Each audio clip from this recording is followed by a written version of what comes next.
empezamos. Es una entrevista de una página que quizá no... en una página no es un espacio suficiente para profundizar mucho, pero sí que podemos dar algunas ideas clave, yo creo, digamos, de tu filosofía, de tu enseñanza. Si algo me ha quedado claro documentándome a partir de lo que me pasó recién, es esta idea central de que transmites, de que tú no eres, cualquier persona no es quien cree que es. Sí. Y esto es sorprendente. Eso es sorprendente. Y eso es muy sorprendente. Y es maravilloso.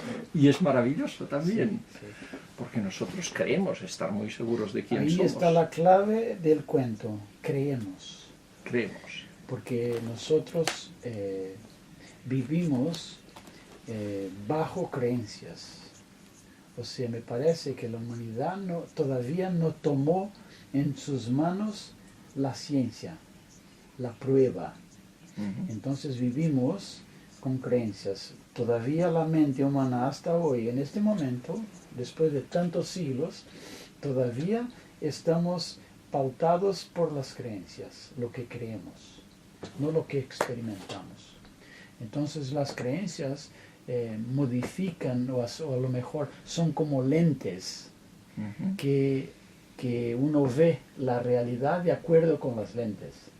Y ese es el cuento que ahí me preguntaste. No somos lo que creemos que somos. Entonces, claro, mi trabajo se da de alguna manera haciendo una investigación primaria de las creencias. ¿Qué crees tú? Y luego, después de eso, claro, vamos a la experiencia directa, sin lentes, de cómo te percibes. Porque la percepción de uno está modificada o a lo mejor está planteada por lo que uno cree. O sea, el condicionamiento nos hace ver las cosas de una manera muy particular que no es real. Cuando hablamos de esas creencias que condicionan nuestra manera de percibir, hablamos también de creencias religiosas, pero no solo religiosas, creo, ¿no? Sí, no solo, no, aquí en general. Porque de verdad en la mente no se hace distinción en creencias religiosas o políticas, porque de verdad cuando digo creencias aquí, estoy hablando de una estructura mental. Cómo manejamos la relación objetiva con la realidad. Y eso, por así decir, es como un sueño. Estamos atrapados con lentes, viendo algo que no es exactamente lo que tu conciencia te va a decir si pones las lentes de lado por un ratito. Entonces esto significa hacer un proceso para despojarnos, digamos, de esas percepciones, de esas creencias, ¿no? Exactamente. Porque vamos a descubrir en ese sentido de quitar capas, ¿no? Exactamente.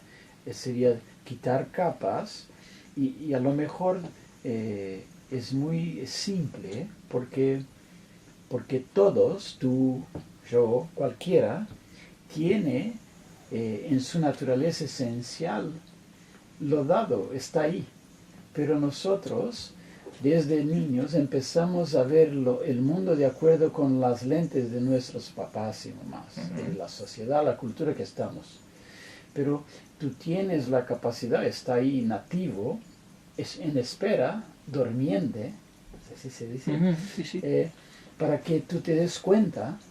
Entonces todo el proceso es ponerte de acuerdo con lo que ves sin que pienses que estás viendo lo que piensas que ves porque te dijeron que era así.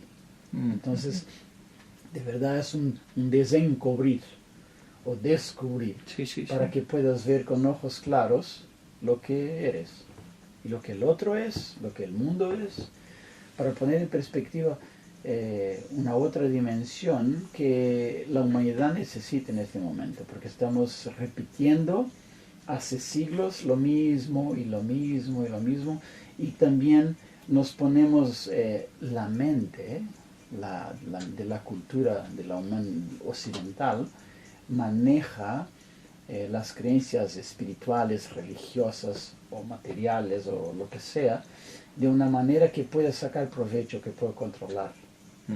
Entonces aquí vamos a proponer una manera de ver que no tenga control desde la mente condicionada, o sea, que puedas ver y que empieces a ser libre, libre de España y libre de todo.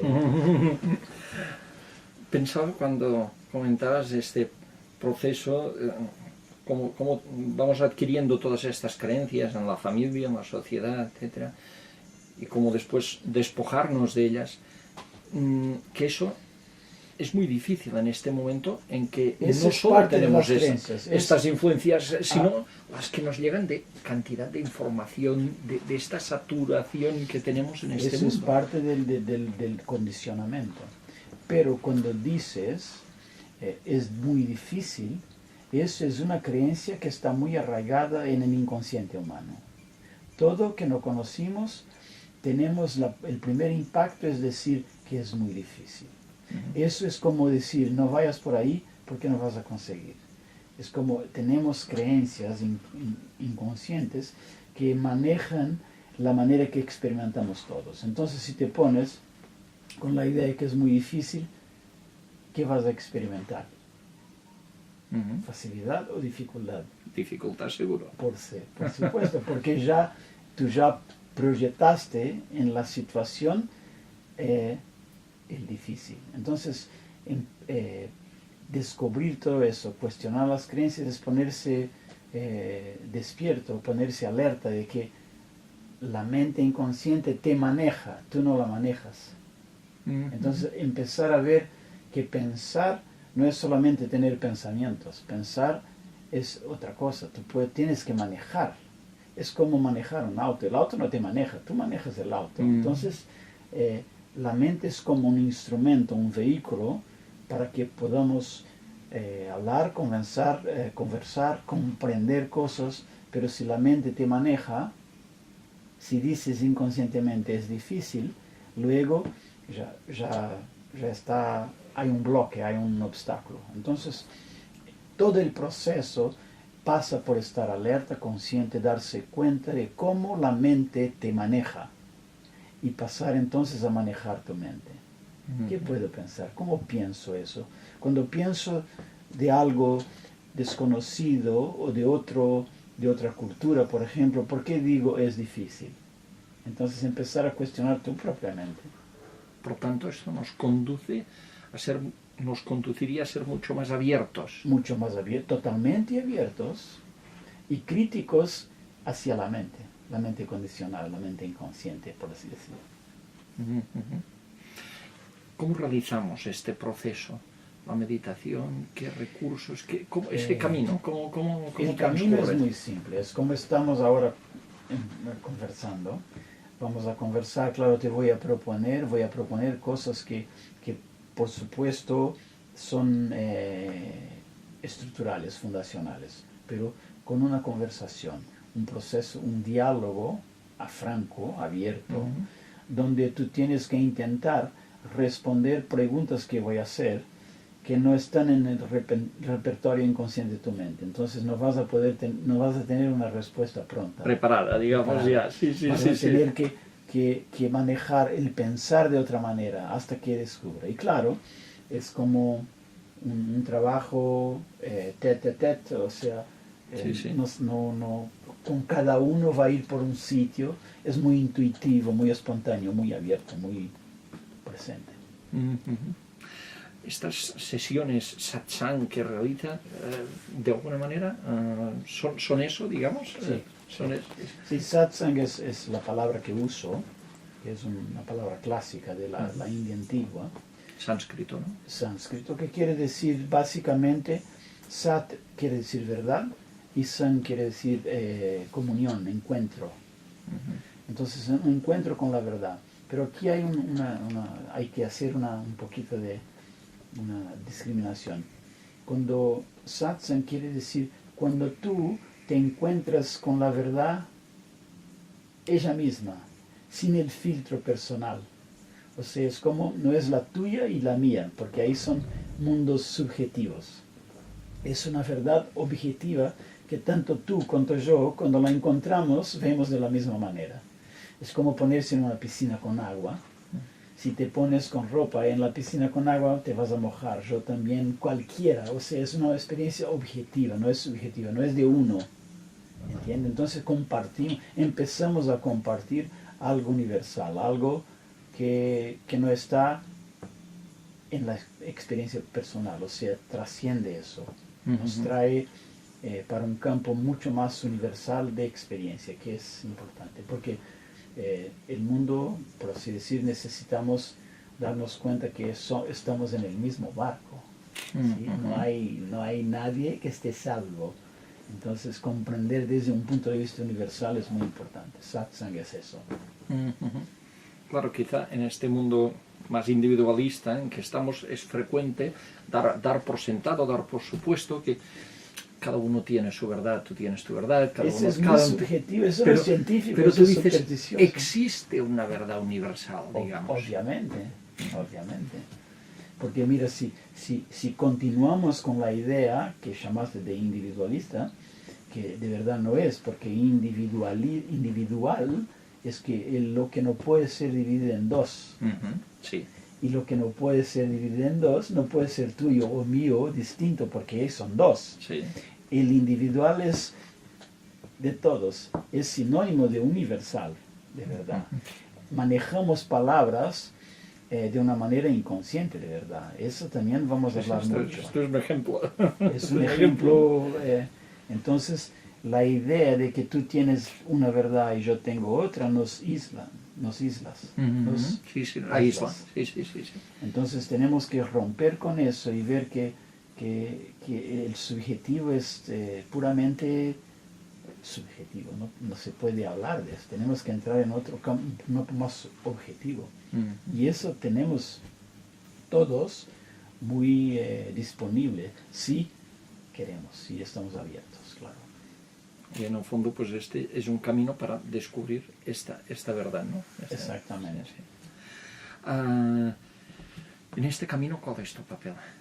¿Papel de orientador, de guía, de estímulo, Sería más como un cuestionador. Un cuestionador. Entonces lo que te voy a decir así para que se pueda poner más claro, voy a facilitar cosas, pero a la misma vez voy a dificultar cosas. O sea, cuando tú piensas o la persona que está ahí empiezan a pensar de una manera inconsciente, programada, condicionada, voy a cuestionarlos hasta que paren con eso y empiecen a pensar por sí mismos. Entonces voy a ser el cuestionador, el dificultador. Se dice modernamente que hay los facilitadores de proyectos, de procesos, pero me veo de una manera antagónica a eso, porque voy a ser el dificultador de tu sueño, voy a ser el facilitador de tu despertar. O sea, voy a poner tu mente contra ti mismo para que puedas ver sin el control de tu mente, algo así. Es un proceso que puede resultar un punto incómodo. A veces, este proceso. Sí, claro, a veces la mente... Me están rompiendo los esquemas, digamos. Pero luego eso puede pasar en primera instancia. Uno siente un poquito de... porque me están cuestionando, ¿no? Pero luego te das cuenta que el cuestionamiento porque te cuestiono porque me permites, claro, por supuesto. Entonces no voy a cuestionarte si tú no quieres, pero vas a escuchar, vas a ver, vas a presenciar los cuestionamientos y gente abierta cuestionándose. Entonces eso vas a vivir lo mismo, de alguna manera, por simbiosis ahí en el campo energético.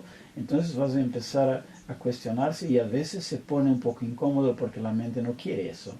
Porque la mente no quiere que tú descubras que la mente es mentira. Sí. Eso.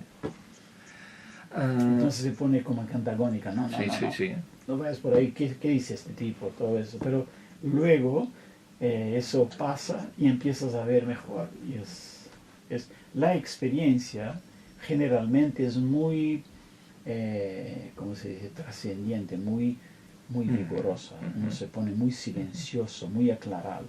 Es todo muy interesante. Es un cambio muy intenso. Claro, por supuesto. Hablas mucho de eso, el silencio. Sí. ¿Por qué?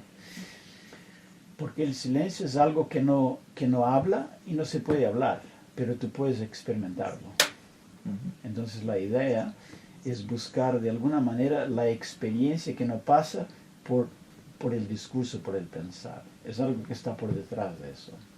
O sea, cuando piensas algo, sientes algo, hay algo por detrás que te dice que estás pensando eso y sintiendo eso. Pero eso no está consciente para la mayoría de la gente. Entonces el silencio es lo que está por detrás de cualquier ruido. Normalmente, mentalmente, intelectualmente, pensamos que el ruido es el opuesto del silencio. Sí. ¿Sí? Pero el silencio es donde ocurre el ruido. Sin silencio no podría haber ruido. Es como el vacuo. Sí. Es como el espacio que no se ve, pero tú estás ocupando un espacio. Y ese espacio no tiene precio, no tiene valor porque uno no ve. Pero sin el espacio tú no podrías estar aquí. Entonces el silencio es algo que está como que ilusivo, como que invisible. No está disponible en los sentidos, pero es donde es lo que maneja todo, es lo que está ahí para que podamos existir. El silencio es como la matrix de toda la ocurrencia objetiva. Todo lo que existe porque hay silencio, hay espacio de una manera general. Todo este proceso, tú también lo viviste con quien dices que fue tu maestro, Osho. Digamos, aquí fue... Sí, de una manera distinta, porque hago mi trabajo hoy, pero sí, la meditación, sus intervenciones, sus cuestionamientos ayudaron a construir, o sea, a deshacer el inconsciente, el motor inconsciente y despertar para algo que está vivo en todos nosotros. Entonces el trabajo es manejar de una manera original, radicalmente original, desde mi experiencia, ¿no? De Osho. Claro. A partir de aquí tú has creado tu propio... Exactamente. Tu propia manera de exactamente. De hacer algo que en el fondo se persigue, que es que podamos responder a esta pregunta de quiénes somos, ¿no? De quién soy yo, ¿no? Bueno, esta es la gran pregunta de todos los tiempos, desde la filosofía griega, desde... Y va a quedar ahí por mucho tiempo. Y va a quedar, respuesta no hallaremos respuesta. Es que casi no es una pregunta, de verdad. Parece una pregunta, pero es una manera de... Es como un portal. Entonces, cuando uno se plantea la cuestión, ¿quién soy? Y si viene desde el alma, si viene desde el centro, eso ahí cambia todo. Porque ahí ya no estás satisfecho con lo que te dicen los otros de quién eres. O sea, es muy confortable porque empiezas a vivir de alguna manera mucho más libre. Porque, ¿quién eres tú? De una manera general, tú eres lo que tu mamá, tu papá, la sociedad, tu trabajo, tu dinero, tu cultura te dice que eres. Sí. Pero todo eso sacamos y tú tienes que decirme sin filtro ninguno quién eres. Y claro, por supuesto, la gente no tiene cómo decir eso. Entonces empieza a experimentar algo que no tiene relación con los otros, con la cultura, no viene de afuera, viene de adentro. Es una experiencia muy peculiar. Te habrás encontrado con muchas personas que no saben contestar a esto, que entran en un territorio desconocido, digamos, ¿no? Cuando comienzan este proceso, cuando tienen que responder a esas preguntas, no se las han formulado nunca y no tienen respuesta. No. Y empieza ahí, exactamente ahí está el marco, cuando empiezas a darte cuenta que no hay respuestas en tu mente para las preguntas que te hago, entonces empiezas a quedarte en silencio. Entonces ocurre como una pequeña distancia entre el pensar todo y el ver. Entonces empiezas a darte cuenta que hay como otra experiencia muy, muy palpable que no tiene que ver con la mente. Ni con los sentidos, casi. Ni con los sentidos, sí, exactamente, ni con los sentidos. Porque los sentidos son como que material mental también, ¿sí? Porque nosotros aprendemos a sentir cosas de acuerdo con patrones aprendidos. Entonces el celo, la rabia, todo eso tiene profundamente relación con la cultura. Si eres de otra cultura, una cultura más nativa, más como aborígene, vas a manejar eso. Lo vives de una manera muy distinta. Completamente. Sí, sí, sí, o sea, no es original de los sentidos en sí mismos. No es innato. No es innato. Sí, es social, es cultural. Es cultural. Entonces empezamos a ver que, y claro, mira, todo lo cultural tiene una función de convivencia con la gente en el contexto que te encuentra. Pero eso deberías usar cuando necesario, no puede ser usado por eso. Entonces toda tu energía vital tiene que estar intacta para cuando necesites usar, la usas. Si no, no la usas. ¿Entiendes? Entonces la concepción que los otros tienen de ti tiene una función social. Pero ¿qué concepción tienes tú de ti? Y ahí tienes que ver, ¿viene de los otros o es tuyo original? Y ahí vas a ver que no tienes una tuya, tienes la de los otros. Entonces empezamos por ahí a bajar a una experiencia que no tiene que ver con nada de afuera. Eso es muy sencillo, muy increíble. Sí, supongo que sí. Y eso es lo que vas a explicar aquí, en la sesión que... Sí. El inicio, digamos, aquí, en la sesión que harás en Vic, no sé qué día es, la semana que viene. La semana que viene, el fin de semana. Quien no sepa nada de tu manera de pensar, de trabajar, de toda esa filosofía, pues puede venir aquí y empezar, digamos, desde el inicio todo ese proceso. Siempre eso será un poco lo cómo vas a concebir esta sesión. Sí. Para personas que incluso no hayan oído hablar de ti, de todo eso. De nada, ni meditado, ni nada. No hay lo que necesitas es que estés vivo y puedas comprender lo mínimo intelectualmente. Eso. Y que estés abierto. Claro. Eso iba a decir. Y que llegues con un espíritu abierto. Claro, investigativo. Porque el proceso todo es investigativo. Si tú no tienes un espíritu investigativo, no va a servir, porque no va, y ahí va a quedar incómodo todo. Pero si estás abierto, te gusta investigar la vida, es como tener una energía más de los niños, que los niños quieren aprender, quieren conocer. Eso quería decir, eso es simplemente curiosidad, digamos. Tener curiosidad. En un nivel, cierto pero sentido, luego, muy infantil, incluso infantil. En el sentido más puro de infantil. Decir, cuando estás como un niño abierto, quiero conocer, quiero saber, ¿qué es eso? ¿De qué habla? ¿Por qué? ¿Y cómo? Entonces eso mueve, ese es el motor. La investigación y la curiosidad, claro.